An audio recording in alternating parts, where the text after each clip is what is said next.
we ran an exclusive in the Sun about 4 members of staff that have left Sussex employ. Now, these were 3 very well respected, very professional comms staff, 2 communications directors, 1 based here in the UK, and also the person who was initially behind Meghan's Instagram page until recent weeks, where they've now joined Method Communications. They've got this whole new body of team that were behind the twerking video. How do we feel about this change of direction for the Sussexes, guys? Well, I mean, it happens the whole time, doesn't it? She can't keep staff, and that's always a very bad sign. And that goes back for decades. Well, not decades. It goes back for years, though. I mean, everyone leaves. I mean, she's obviously a nightmare to work for. And I mean, I've told the story before, but, you know, first time I heard about it was when she was rude to the gardener when she was at Frogmore Cottage, and the head gardener went and complained to the Queen. Queen drove down in her Land Rover and ticked her off. Oh, wow. But that's ages ago. You know, who would do that now in this kind of situation? There isn't anyone to drive well, down no, she to just sacks, Montecito. no, she just sacks people and then gets new people. And that's just the same as all these new projects. I mean, she can't keep people. It must be very difficult for them because as she's always changing direction, it must be very difficult for them to navigate actually what's going on. And then the moment something goes wrong, she blames probably somebody and chucks them out and gets a new person. And so it goes on. This is interesting. One source said to me, Samara, when we broke the story, they said, well, they always blame other people. There's always somebody else to blame if things go wrong. Yes. Because things have gone wrong this year. There's been so many PR disasters that have happened this year. Is there maybe a time where they stop blaming their comms chiefs and maybe start looking at themselves? It's a great question. I mean, their entire life is built upon the blame game and this victimhood that they perpetuate. I mean, they put it on their own family, they put it on their staff. Their staff are a revolving door of, as you said, Hugo, very qualified people who have worked in very high pressure environments, Meta, Apple, you know, Facebook. It's ridiculous that they aren't able to hold them, or Meghan isn't able to manage people properly. And not to go back to the podcast, but she said this very interesting quote. She said, "I no longer value decision made by committee," which basically means I don't care about what anyone else thinks anymore. I'm not going to consult anyone. And I basically am a one-man show and an echo chamber, which really does go to the whole dictator in high heels claims, you know, the accusations of bullying and the way that she manages her staff just being absolutely perilous. So we think going on that line then, do we think that the twerking video, which we are told is, you know, all to do with this new super duper dream team that they've brought in that knows how to get content online? I mean, it had 42 million views. That will be viewed as a success in Montecito. Do we think that Meghan is the I think ideation she used in this podcast quite a lot, which I had to Google. But do you think she comes up with all the ideas? Do you think she was behind that twerking video, as you pointed out, that, you know, she doesn't want to do things by committee? Or do we think that this whole new team that she's brought in that's coming up with fresh ideas are the ones that have really given fresh impetus to her social media? Let's be honest. At this point, no one is surprised that Prince Harry and Meghan Markle have reportedly let go of more staff. This isn't breaking news. It's a pattern, one that's been repeating itself ever since the couple stepped back from royal life in 2020.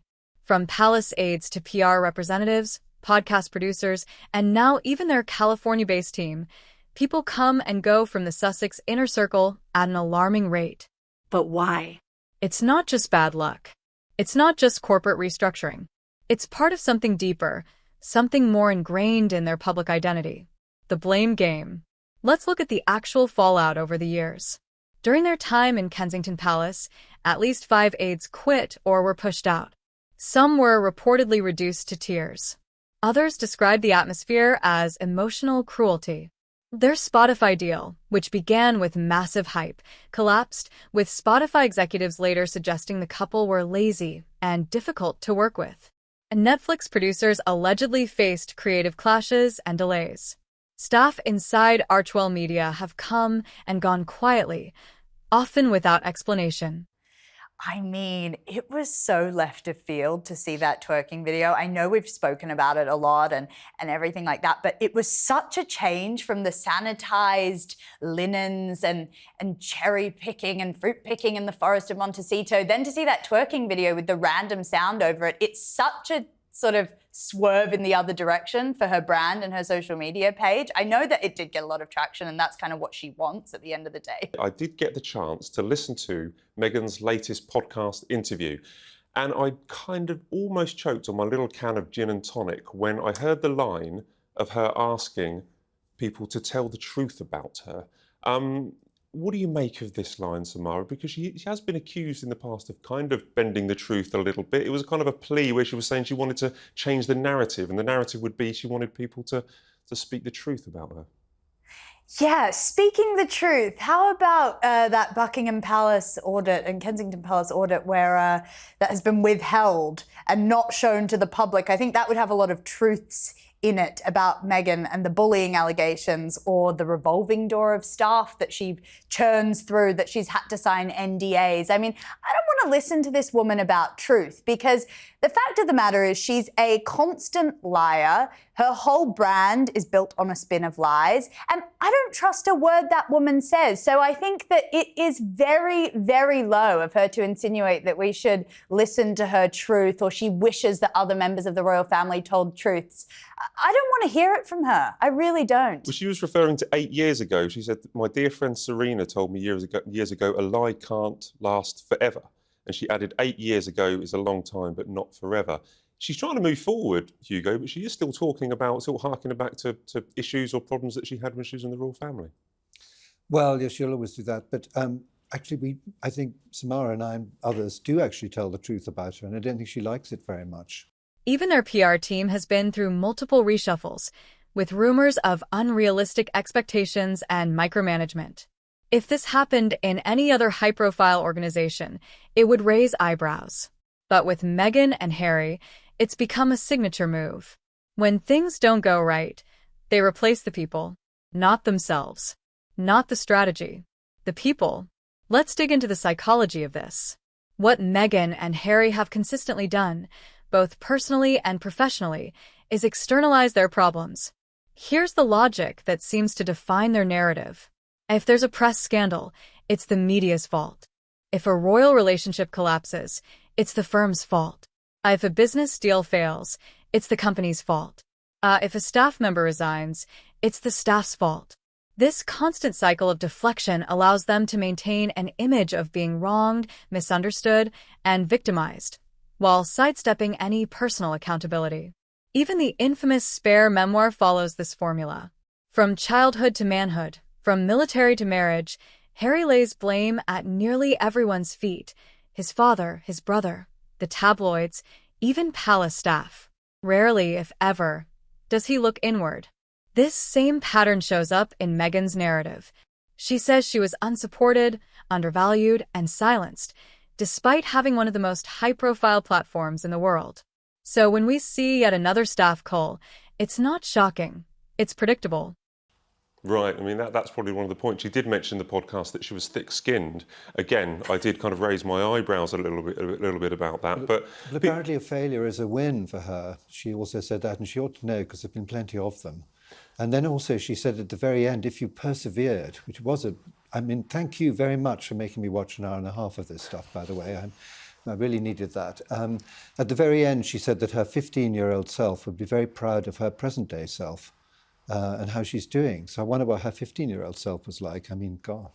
I don't think anyone's proud of their 15-year-old self. I mean, I don't understand what she was trying to say there. It was like the lack of authenticity in that interview was really palpable. Like, Emma Grede is, who was the interviewer, she's such a self-made East Londoner who actually really fought for what she has. And she's really the brains behind a lot of big brands, you know, the Kardashians, etc., which is a little bit tawdry, but, you know, she really is someone who worked her way to be there. Meghan, on the other hand, really socially mountaineered her way to the top. So it's very difficult to take, you know, this authentic side that Emma was giving and this complete lack of authenticity that Meghan was showing in the interview. It was very hard to watch. I don't know about it. Guys, when I was listening to it, and I didn't get the chance to write it down, but I started keeping a tally of the amount of times she actually used the word authentic. She used authentic, right. Authenticity. It was something that was scattered. I think it was an hour and a half long, and it was scattered throughout about talking about how authentic she was, how authentic her brand was. 25 times I counted. You did count, did you? Yeah, 25 because I have no life. But yeah,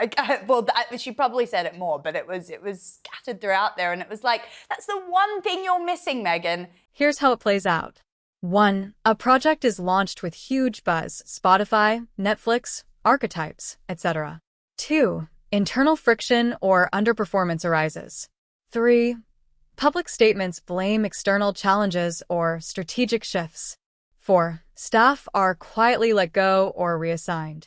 5. Meghan and Harry move on, as if nothing happened. What's missing from this cycle? Accountability. At no point have Meghan or Harry stepped forward to say, "We miscalculated. We managed this poorly. We learned from it."